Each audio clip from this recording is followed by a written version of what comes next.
in. EJ is single. I'm married, so we kind of have two dynamics in that field as well. So everybody's able to kind of chime in and kind of get each person's take on that aspect, because normally we run into a lot of people who's in either one of those positions. Either they single, they married, they have kids, they don't have kids, they have a son or they don't have a daughter or whatever. So we kind of like touching on a lot of things in an hour-long show. Man, I mean, I love that, man. It's like I say, you guys actually, being that it's natural, man, it's almost like the same type of organic type of conversation a brother would have in a barber shop. You know what I'm saying? So and that's all it is. That's all it is, man. Because it really is. And a lot of people say that that we compliment each other. Because I'm more unfiltered, and T is laid back. So we feed off each other energy, man, and it is the people love it, man. So we trying to just expand and just take it to as high as we can. Right. Hey man, that's awesome. The what did you find that was you had the most feedback about your show? Like everybody's like, "Yo, man, y'all really killed that one." Like, what's one of your favorite shows that y'all did over the years?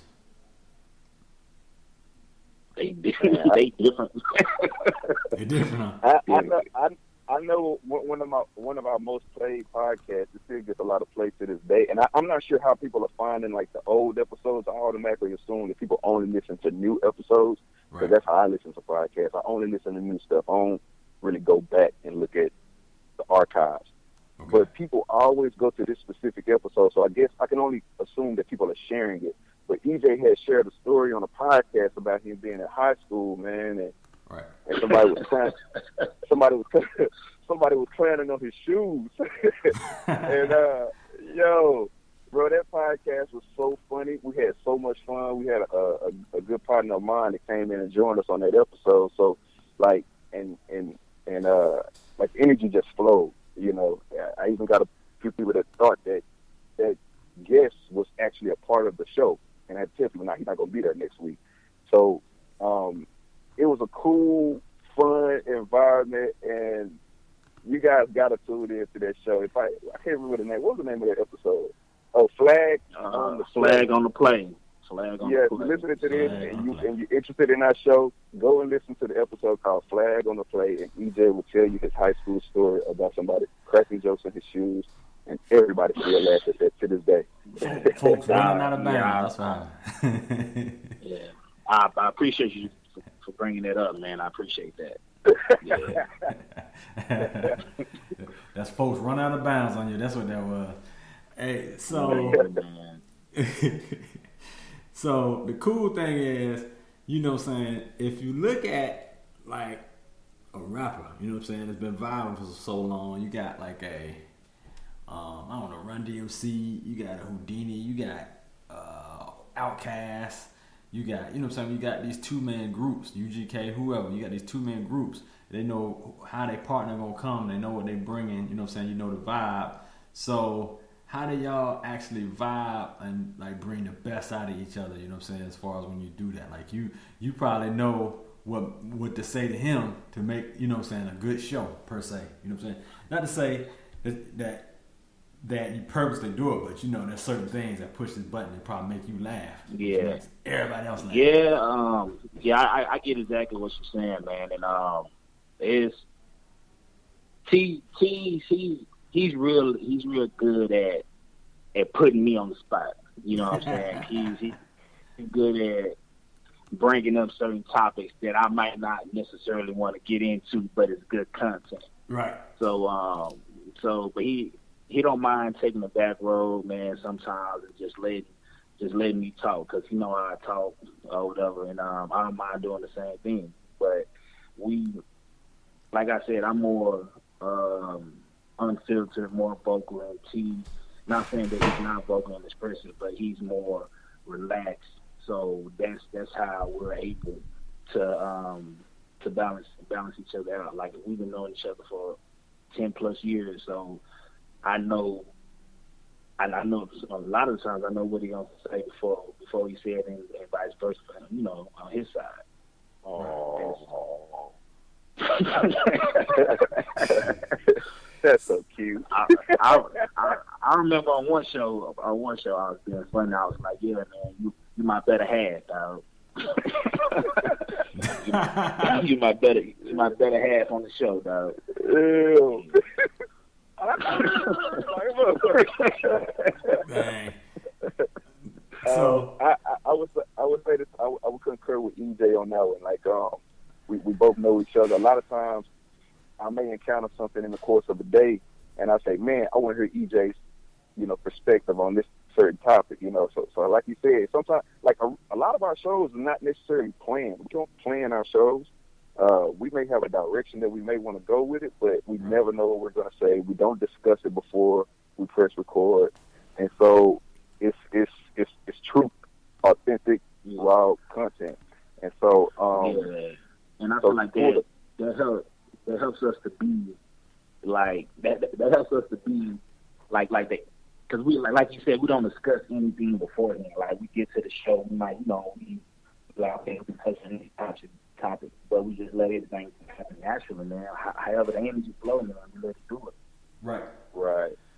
So and another way that we challenge each other, and I would say EJ challenged me on this, because in the very beginning, like we were, how can I say this, man?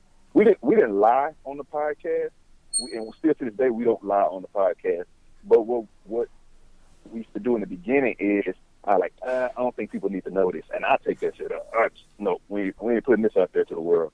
But now I found that people appreciate it when you actually opening yourself up, you becoming vulnerable on the microphone. Right. Whether you're angry about something, sad about something, or just really excited, you had a very great day. People want to hear that.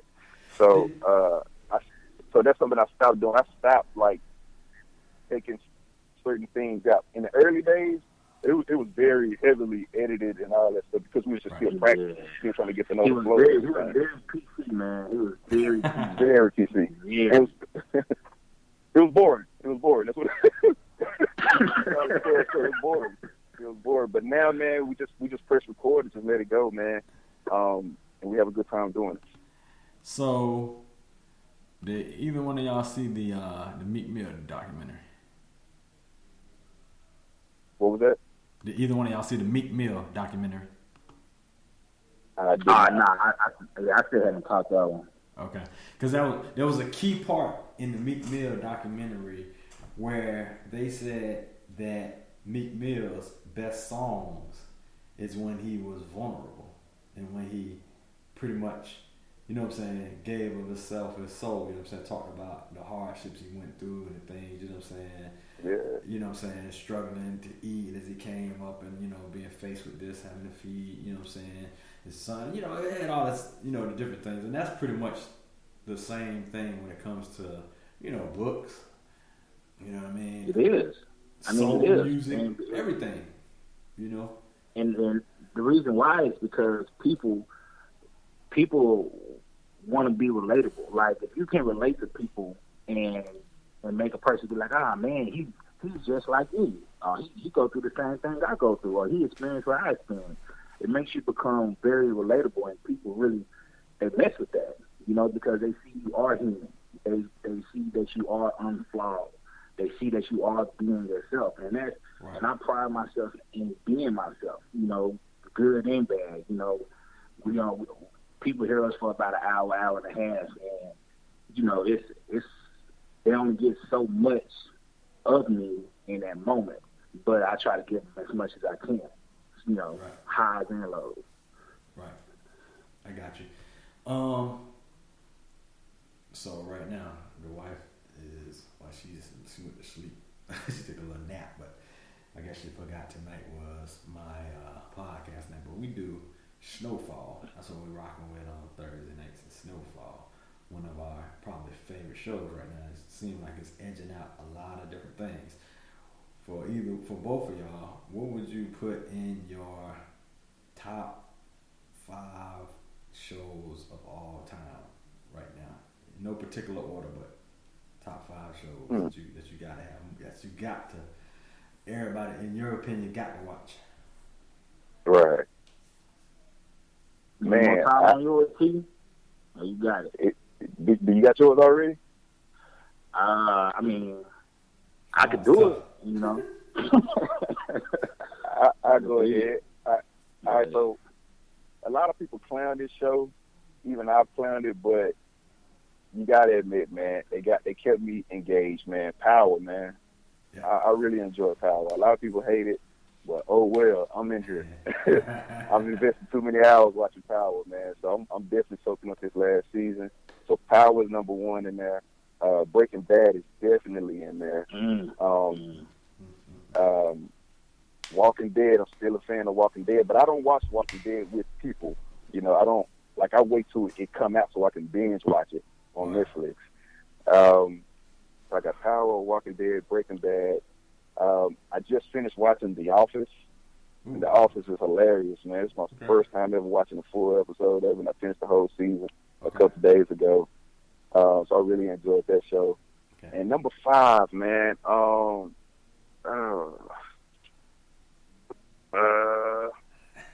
shows, man. I guess I just throw a default Martin in there, man. You gotta watch Martin, bro. Can't go wrong with Martin, man.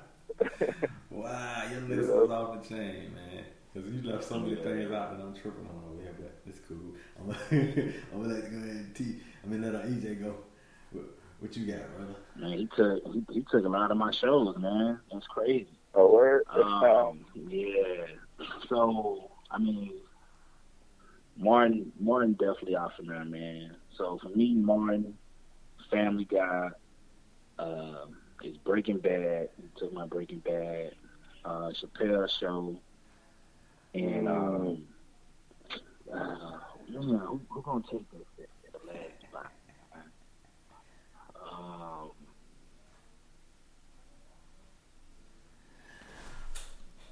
You know what, man? Yes. I'm gonna throw a curveball on that, man. I'm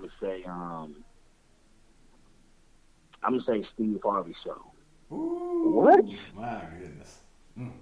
I've never heard that. Where is my Price is Right sounder at?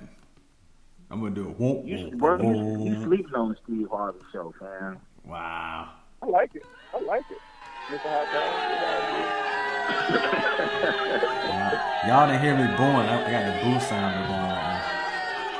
But anyway, wow. Listen, I'm not hating on Steve. I used to actually watch Steve Harvey Show too. I ain't gonna lie. I used to watch. Wait a minute. We talking about the Steve Harvey, the comedy show back in the day, or the Steve Harvey talk show? Yeah, no, the show. The show that used to come on. Okay. I cannot put that on top of this, man. You can put that over Good Times or Sam from the Sun or any of that. That show it was cool, but it was just one of the cool shows to me. Because y'all brothers left out one major show that I don't know, maybe it's age difference because I'm older. But I do not know how y'all left The Wire off y'all list. The Wire? It's the hot child. The Wire's what's on your list though? The Wire's one, gotta have The Wire, and it gotta have Game of Thrones. But,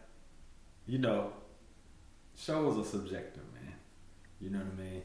But The Wire, I like you started out strong. I was like, yeah, I like Power. I like Breaking Bad. I like Walking Dead. So, but Walking Dead wouldn't have been in my top 5. I definitely would have had The Wire in, because The Wire is must-see TV. Snowfall's must-see TV right now. But Game of Thrones is must-see TV too. And if you ain't that person, then The Sopranos is another good one. But like I said, it's all subjective, man. It's all subjective. Sopranos.